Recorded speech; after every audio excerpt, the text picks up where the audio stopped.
அதுக்கப்புறம் வந்து திருவாரூரில் இருந்து ரிஷான்னு ஒருத்தர் கேட்குறார்.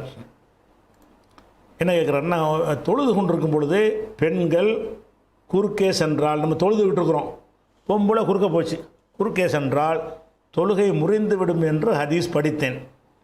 எந்த நிலையில் தொழுகை முறியும்? அப்பெண்ணை நாம் பார்த்து விட்டாலா, அல்லது சுத்ராவிற்கு வெளியே பெண் குறுக்கே சென்றாலுமா, பெண் குழந்தைகள் சென்றாலுமான்னு கேட்குற. பெண்கள் குறுக்க போனால் தொழுகை முறிஞ்சிரும், ஹதீஸ் இருக்குது. அதுக்கு என்ன அர்த்தம் கேட்குறாருன்னா, நம்ம அந்த பெண்ணை பார்த்தா முறியுமா, நம்ம வாட்டு குனிஞ்சிக்கிட்டு இருக்கிறோம், அது வாட்டு நடந்து போய் நமக்கு தெரியாது, அப்பவும் முறிஞ்சு போயிடுமா, அல்லது சின்ன குழந்தை தானே பொம்பளை பிள்ளை குறுக்க போச்சு அப்போ முறியுமா, இப்படி ஒரு ஹதீஸ் இருக்குதே அப்படின்னு கேட்குறார். அவர் சொல்கிறபடி ஹதீஸ் இருக்குது, அதுக்கு மாற்றமாகவும் இருக்குது.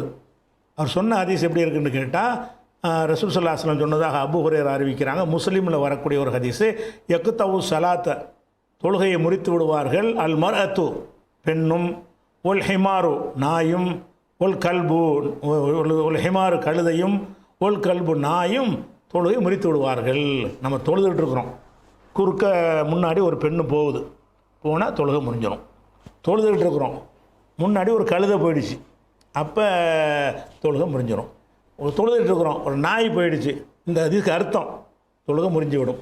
ஆனால் ஒரு சுத்ரா மாதிரி ஒரு குச்சியை நட்டி வச்சுட்டான்னு செய்யுங்க, அதை நட்டி வைத்து கொண்டு அதுக்கு பின்னாடி போனார்களே ஆனால் அதிலிருந்து அவனை காப்பாற்றிடுவோம். திறந்த வெளியில் ஓப்பனாக இருக்கும் பொழுது தொழுதா தான் அது போயிடும். அதில் நீங்கள் ஒரு தடுப்பு வைத்த பிறகு, தடுப்புக்கு அந்த பக்கம் போனாங்கன்னு வைங்க, தடுப்புன்னா இப்படி ஒரு குச்சியை வச்சுட்டோம், இதுக்கு அந்த போனாங்கன்னா முடியாது. இவ்வளோ சேர்த்தே அந்த முஸ்லீமில் உள்ள ஹதீஸில் வருகிறது. அப்போ அதுக்கு குறுக்க நுழைஞ்சால் தான் போயிடும். வச்சுட்டோம், அப்படி வச்சுட்டோம், இதுக்கு நுழைஞ்சு போனாங்கன்னு வைங்க, நாயோ கழுது பெண்ணோ, அப்போ என்ன செஞ்சிடும், தொழுகை முறிஞ்சிடும் என்று இந்த ஹதீஸ் சொல்கிறது. இந்த ஹதீஸை பொறுத்த வரைக்கும் இப்படி சொன்னாலும், இந்த இன்னொரு ஹதீஸில் என்ன வருதுன்னு கேட்டால், விளக்கமாக வரும் பொழுது, யக்தவு ஸலாத்த அல் மர்அத்துல் ஹாயிலு, பெண்ணுன்னா எல்லா பெண்ணும் அல்ல, மாதவிலக்கோடு உள்ள ஒரு பெண் போனால் தான் முறியும் என்று ரசூலுல்லாஹ் சொன்னதாக என்ன செய்கிறது, அபூதாவுதில் ஹதீஸ் வருகிறது. அப்போ இதெல்லாம் ஒரு பெண்ணு போனோன்னு சொல்ல முடிச்சு கேட்கணும், உங்களுக்கு மாதவிடாய் வந்திருக்கா, சும்மா தான் போனீங்களான்னு கேட்கணுமா, அப்படி வந்து அந்த ஹதீஸை பார்க்கும்பொழுது. இப்போ இந்த விஷயத்தில் வந்து இதை மட்டும் இருந்துச்சுன்னு சொன்னால், அப்போ குறுக்க வந்தால் தொழுகை முறியுதுன்னு நம்ம எடுத்துக்கொள்ளலாம். ஆனால் பல விஷயங்களில் இதுக்கு மாற்றமான ஹதீஸுகள் வருது. எப்படி வருதுன்னு கேட்டால், புகாரில் 511வது ஹதீஸ், அதில் என்ன வருதுன்னு கேட்டால், ஆயிஷா நாய்கிட்ட வந்து இன்னென்ன காரியம் தொழுகையை முறிக்கும்னு பேசுகிறாங்க. பேசும்போது சொல்கிறாங்க, காலு எக்குத்தவுகள் கல்பு உல் ஹிமாரு உல் மரகத்து, தொழுகையை வந்து நாய் கழுதை பெண்கள் போனால் அது முறித்து விடுவார்கள் அப்படின்னு சொல்கிறாங்க.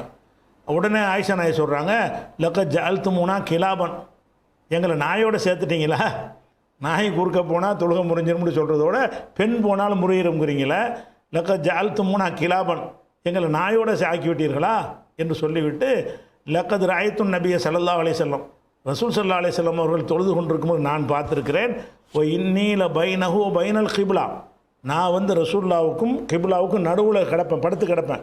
ஆனால் முல்தஜத்தும் அது சரி, நான் கட்டிலில் படுத்து கிடப்பேன், ரசூல்லா நின்றுட்டு இருப்பாங்க, குறுக்க ஒரு கட்டில் இருக்கும், அதில் நான் படுத்து கிடப்பேன். அப்போ அப்படி இருக்கும் பொழுது என்னை நோக்கி ரசூல்லா தொழுவாங்க. குறுக்க போனால் முறியிருவீங்க, குறுக்க படுத்த கிடந்திருக்கனே, ஒரு பெண்ணு குறுக்க போனால் தொழுக முறியிருவீங்க, ரசூல்லாவை தொழுதுட்டு இருக்கும்போது நான் குறுக்க படுத்து கிடந்திருக்கிறேனே, சமயத்தில் ஒரு தேவை இருந்துச்சுன்னா அப்போ இறங்கி நடந்து போயிடுவேனே, கடந்தும் போவேனே அப்படிங்கிறது 511வது ஹதீஸில் ஆயிஷா நாய் சொல்கிறாங்க. அப்போ இதில் பார்க்கும் பொழுது பெண்கள் குறுக்கே போனால் முறியும் என்று இருக்குமையானால், அப்போ ஆயிஷா நாய் ஏன் குறுக்க படுத்துருக்குற, கடந்து போனாலே முறியும்னா படுத்த கிடந்தா அது ஒன்று, படுத்து கிடக்கிறவங்க நான் எந்திரிச்சு போக வேண்டிய வர சொல்கிறாங்க.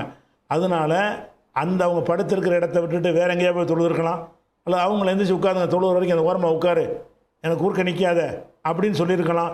அப்போ பெண்கள் போனால் குறுக்க போனால் முறியும் என்பது இந்த சம்பவத்தின் மூலம் உடைக்கப்படுகிறது. இந்த சம்பவத்தின் மூலம் அந்த மூணும் சேர்த்தான் சொல்லப்படுது. அதில் பெண்கள் விஷயத்தில் தவறு என்பது இந்த ஹதீஸிலிருந்து விளங்குகிறது. அதே மாதிரி வந்து புகாரில் 1857வது ஹதீஸில் இருக்குது. என்ன இருக்குன்னு கேட்டால், நான் வந்து எனக்கு பருவ வயசுக்கு நெருங்கின நேரத்தில், இப்னு அப்பாஸ் சொல்கிறாங்க, பருவம் அடைகிறதுக்கு ரொம்ப நெருக்கமான காலம், 14 வயசு அந்த மாதிரி இருக்குன்னு நினைக்கிறேன். அப்போ நான் என்ன செஞ்சேன்னு கேட்டால், ஒரு பெட்டை கழுதையின் மீது ஏறிக்கொண்டு நான் என்ன செஞ்சேன், போனேன். ரசூலுல்லாஹி ஸல்லல்லாஹு அலைஹி வஸல்லம் காயிமுன் யுஸல்லி பிமினன், மினாவில் ரசூல்லா தொழுது கொண்டிருக்கிறார்கள். மினாவில் ரசூல்லா வந்து என்ன செய்கிறாங்க, தொழுதுட்டு இருக்கிறாங்க.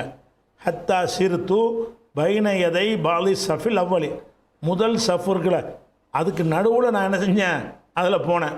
சும்மா நசல் எது கழுதையில் ஏறி போகிறார் ரசூல்லா தொழுதுட்டு இருக்கிறாங்க. அதுக்கு பிறகு முதல் சப்பு இருக்கும், அந்த முதல் சப்புக்கு ரசூல்லாவுக்கு நடுவில் ஒரு பூந்து போகிறார். இவர் மட்டும் போகலை, கழுதில் ஏறிக்கிட்டு போகிறார். கழுதை வந்தால் முறியும்னு சொல்கிறாங்க பாருங்கள், அந்த இதுவும் உடையுது இதில். அப்போ இவர் குறுக்க போகிறாரு, கழுதியில் ஏறிக்கிட்டு போகிறார். அப்போ இறங்கி அந்த கழுதையை மேய விட்டுட்டு நானும் வரிசையில் போய் நின்றுக்கிட்டேன் அப்படின்னு சொல்கிறார். இது ஹஜ்ஜத்துல் விதாவில் கடைசி ஹஜ்ஜின் போது தாலிக்க ஃபி ஹஜ்ஜத்துல் விதா, இது கடைசி ஹஜ்ஜி, இதை ஒரு ஹஜ்ஜி தான் செஞ்சாங்க. அப்போ ரசூலுல்லாவுடைய ஹஜ்ஜி நேரத்தில் வந்து மினாவில் தொழுகிறாங்க. அவங்களுக்கு பின்னாடி மக்கள் அணிவகுத்து நிற்கிறாங்க. இவர் முதல் சவுக்கு நடுவில் என்ன செய்கிறாரு, கழுதிலே போய் இப்படி கடந்து அங்கிட்டு போகிறார். போய் அங்கே உடனே கழுதை நிப்பாட்டி விட்டு இவர் வந்து சப்பில் சேர்ந்துக்கிட்டார். இப்போ நம்ம இது இல்லாத ரசூல்லா கண்டிச்சிருப்பாங்க. அத்தனை ஒரு தொழிலும் பாத்திலா போயிருக்குமே. குறுக்க போனால் அப்போ ஒரு பெரிய ஜமாத்தில் நடந்துச்சின்னு வைங்க, இமாமும் தொழுகை பாத்திலா போனால் 50 பேருக்கும் பாத்திலா போயிருமே, முடிஞ்சு போயிருமே, எல்லோரும் திருப்பியில் தொழுவணும். அப்போ வந்து இது கடைசியில் நடந்திருக்கு. இது கடைசி ஹஜ்ஜத்துல் விதானா கடைசி சம்பவம், கடைசியாக நடந்திருக்கு. அதனால கழுத போனாலும் முடியாது, பொம்பளை போனாலும் முடியாது. அப்போ ஏதோ ஒருத்தர் அந்த அறிவிப்பில் மிஸ்டேக் இருக்குது, முஸ்லீமில் வந்தாலும் சரி ஏதோ ஒரு அதில் ஒரு கோளாறு இருக்கிறது அப்படின்னு இருக்குது. அதே மாதிரி வந்து இப்னு அப்பாஸ்ட்ட கேட்குறாங்க, அது சஹாபியுடைய விளக்கம் தான் இருந்தாலும் ஒரு ஆதாரத்துக்கு குர்ஆனை சொல்கிறார். அதனால தான் இப்னு அப்பாஸ்ட்ட கேட்குறாங்க, கழுதை பெண்களும் நாயும் குறுக்க போனால் தொழுக முடியுமான்னு கேட்குறாங்க. முறியத்தானே செய்யும்ண்டு. அப்போ இப்னு அப்பாஸ் சொல்கிறாங்க, இலைஹி யசாதுல் கலிமு தையிபு ஒல் அமலு சாலி எர்ஃபோஹு, நல்ல வார்த்தைகளும் நல்ல அமல்களும் அல்லாவை நோக்கி மேலேறி செல்கின்றன. அதை போய் இப்படி போகிறது குறுக்க போய் இப்படி தடுப்பீங்க நீங்கள் அண்ணேங்கிறாரு. நல்ல காரியங்கள் அல்லாவை நோக்கி மேல் நோக்கி போகிறது, ஏறி செல்கிறது. நல்ல அமல்களை அல்லாஹ் உயர்த்துகிறான், மேலே உயர்த்துக்கு. இப்படி குறுக்க போகிறதா இப்போ தடுக்க எப்படி தடுக்கும், அந்த அமல் இப்படி போணுச்சுன்னு சொன்னால் குறுக்க வந்து கட் பண்ணு. அவர் லாஜிக்காக பேசுகிறாரு. அமல் நம்ம தொழுகை வந்து இப்படியா போகுது, இப்படி தானே போகுது. இப்படி மேல் நோக்கி போகும் பொழுது அல்லாஹ்வால் ஏற்றுக்கொள்ளப்படும் போது குறுக்க போனால் என்ன, அது சரியில்லைன்ற அவர் ஒரு இந்த ஆயத்தை விளங்கி ஒரு விஷயத்தை சொல்கிறார். அதை விட முக்கியமான விஷயம் என்னென்னு கேட்டால், ஒலா தக்சிபு குல்லு நப்சின் இல்லா அலைஹா ஒலா தசுர் வாசிரத்துன் விசரவுகுரா, ஒருவருடைய அதாவது எந்த ஒரு அமலுமேங்க தொழுதுட்டு இருக்கிறார், அவர் செய்கிற ஏதாவது ஒரு காரியத்தினால் அது முறிஞ்சிட்டுன்னு சொன்னால் அர்த்தம் இருக்குது. தொழுதுட்டு நான் இருக்கிறேன், இருக்கும்போது நான் பேசிட்டேன், ஏன் செயல் முறிக்குன்னு சொல்லலாம். இருக்கும்போது வாயில் விட்டு எடுத்து போய் சாப்பிட்டுக்கிட்டேன், என்னுடைய செயல் தொழுகை முறிக்குன்னு சொல்லலாம்.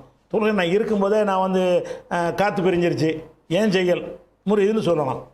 இன்னொருத்தன் செய்கிற ஏன் எப்படி முறிக்கும்? இவன் இந்த தொழுகையை முறிக்கிறதுக்கு நம்ம ஒழுங்காக தொழுதுட்டுருக்குறோம், யாரோ ஒருத்தர் குறுக்க போயிட்டார். ஒரு நாய்க்கு என்ன வாயில்லா ஜீவன், இப்போ கழுதை வந்து வாயில்லா ஒரு ஜீவன், அது குறுக்க போனால் அதனால ஏன் தொழுகையை முறியுது? சம்பந்தம் இருக்கா? அந்த குர்ஆனுக்கு மாற்றமாக இருக்கா இல்லையா? லா தசுரு வாசிரத்துன் விசுர உஹ்ரா, ஒருவர் சுமை ஒருவர் சுமக்க மாட்டார். 664 இருக்கிறது. 17, 15லையும் இதே வார்த்தை இருக்குது. எப்படி இருக்குது? உமன் நல்ல யார் உமன் நிகத்ததா இப்போ இன்னமா எகத்தது இல்லை நப்சி, ஒருத்தர் நேர்வழி பெற்றால் தனக்காகத்தான் நேர்வழி பெறுகிறான். உமல் நல்ல இப்போ இன்னமா எதுல் அலைஹா, ஒருத்தன் வழிகட்டான் என்று சொன்னால் தனக்கு எதிராகத்தான் வழிகெடுகிறான். ஒலா தசுர் வாசிரத்துன் விசுர உஹ்ரா, ஒருவர் சுமையை இன்னொருவர் சுமக்க மாட்டார். 17, 15 இருக்கிறது. அது 35, 18 இதே மாதிரி இருக்குது. எப்படி? ஒலா தசுர் வாசிரத்துன் விசுர உஹ்ரா இருக்குது. அது 39, 7 வசனத்திலையும் இது இருக்குது. அதனால் அதிகமான அறிஞர்கள் வந்து அந்த ஹதீஸை ஏற்றுக்கிறல. நம்ம தான் மருத்துவம் சொல்ல போகிறாங்க. ஜஹப ஜும்ஹூர் அஹ்லில் இல்மி இல்லை அன்ன ஸலாத்த லா யக்தவுஹா ஷைஉன், அதிகமான அறிஞர்கள் சொல்லுகிறார்கள், தொழுகையை எந்த செயலும் முறிக்காது. வேற ஒருத்தருடைய செயல், எந்த ஒன்று செயலும் தொழுகை என்ன செய்ய, அவன் ஒழு நீங்கி விடுவது, பேசுவது, சாப்பிடுவது, கிபிலா விட்டு திரும்புறதுன்னு இப்படி காரியத்தினால முறியுமே தவிர இன்னொருத்தருடைய செயல்னால் எந்த செயல்னாலையும் தொழுகை முடியாது என்று சொல்லி அதிகமான அறிஞர்கள் சொல்கிறாங்க. உஸ்மான் ரலியல்லாஹு அன்ஹு, அலி அவர்கள், ஹுதைஃபா, இப்னு உமர், தாபியன்களை ஷுஅபி, உர்வா, மாலிக் இமாம் சௌரி, அபு ஹனீஃபா, ஷாஃபி, அபு சௌர் மற்றும் பலர் எல்லாருமே என்ன செய்கிறாங்கன்னு கேட்டால் இதை ஏற்றுக்கிறல. அந்த 3 விஷயங்கள்னால் தொழுக முறியுங்கிறாங்கல்ல, ஏற்றுக்கல. இப்போ ஷாஃபியும் ஏற்றுக்கலைங்கிற சொல்லும்போது கூட இதை ஒரு காரணமாக சொல்கிறாங்க. இப்படி லா தசிர் வாசிரத்துன்னு விசிறுகிறா, ஒருத்தன் சுமக்க முடியாது. அவங்க குறுக்க போனால் ஏன் தொழுகை ஏன் முறியுது? ஒரு பொம்பளை குறுக்க போனால் ஏன் தொழுகை இதுக்கு முறியணும்? ஒரு நாய் குறுக்க போனால் ஏன் தொழுகை ஏன் முறியணும்? ஒரு கழுதை குறுக்க போனால் நான் ஏன் தொழுகை ஏன் முறியணும் அப்படின்னு சொல்லி தொழுகிறவனுடைய செயலை வச்சு சொல்லுங்கள். அப்படி இருந்தால் அதுக்கு வியாக்கியானமாக ஹதீஸ்லாம் அப்படி ஏற்றுக்கிட்டு தான் வேணும். தொழுகையில் உள்ளவன் இந்த காரியத்தை செஞ்சால் தொழுகை முறியும்னு சொன்னால் அவனுடைய காரியம் அது. இதில் இப்படி எந்த ஒரு லாஜிக்குமே இல்லையே. இஸ்லாமிய ஃபண்டமெண்டல் அதெல்லாம் அடங்கி இருக்கிறது. இஸ்லாத்தின் அடிப்படை என்னது? இப்போ வந்து கிறிஸ்துவ சமுதாயத்தில் அவங்க ஒரு கொள்கை வச்சுருக்கிறாங்க. ஆதம் அலைஹிஸ்ஸலாம் பாவம் செஞ்சார், அந்த பாவத்தை இயேசு சுமந்து கொண்டாரும்பாங்க. அது எப்படி அவர் அந்த பாவத்தினால எல்லோரும் பாவியை பிறக்கிறாங்கம்பாங்க. அவர் பாவம் செஞ்சு நம்ம பாவியை பிறக்குவோமா? நம்மளுடைய பாவங்களை எல்லாம் அவர் சுமந்து கொண்டு சிலுவையில் அறைஞ்சாருங்கிறாங்க. ஏன் பாவத்தை எப்போ அவர் சுமப்பார் நம்ம கேட்குறோம்ல. அதுக்கெல்லாம் இந்த ஆயத்தான் அடிப்படை. இந்த ஆயத்து அடிப்படை உலா தசுர் வாசிரத்துன்னு விசிறுகிறா. ஒருத்தர் ஒருத்தர் சுமக்க முடியாது. நான் செஞ்ச செயலுக்கு நான் பொறுப்பாளி, அவர் செஞ்ச செயலுக்கு அவர் பொறுப்பாளி. அதுக்கு எனக்கு எந்த ஒரு சம்பந்தமும் இல்லை. அப்போ இதில் தொழுதுகிட்டு இருக்கும்போது குறுக்க ஒருத்தர் போனாருங்கிற எனக்கு என்ன அதில் ரோல் இருக்குது? நான் ஏன் தொழுகை நான் கரெக்டாக செய்கிறேன், முறைப்படி உழவு செஞ்சுருக்கிறேன், முறைப்படி அந்த தொழுகை நிலையில் நாட்டிக்கிட்டு இருக்கிறேன், தொழுகையை முறிக்கக்கூடிய எந்த ஒரு செயலும் என்னிடத்தில் நிகழவில்லை, கிப்லா கரெக்டாக நோக்கி கொண்டிருக்கிறேன். அப்போ ஏன் எவனோ செஞ்சதுக்கு ஏன் தொழுகை ஏன் முறியுது என்று அதை மறுத்துட்டாங்க. அதனால் பெண்கள் குறுக்க போனாலும் சரி, நாய் குறுக்க போனாலும் சரி, கழுதை குறுக்க போனாலும் சரி, எது பன்றியே குறுக்க போனாலும் சரி, என்ன செய்யாது? தொழுகை வந்து முறியாது. நம்ம தொழுகை முறியாது. இதுதான் சரியான கருத்து.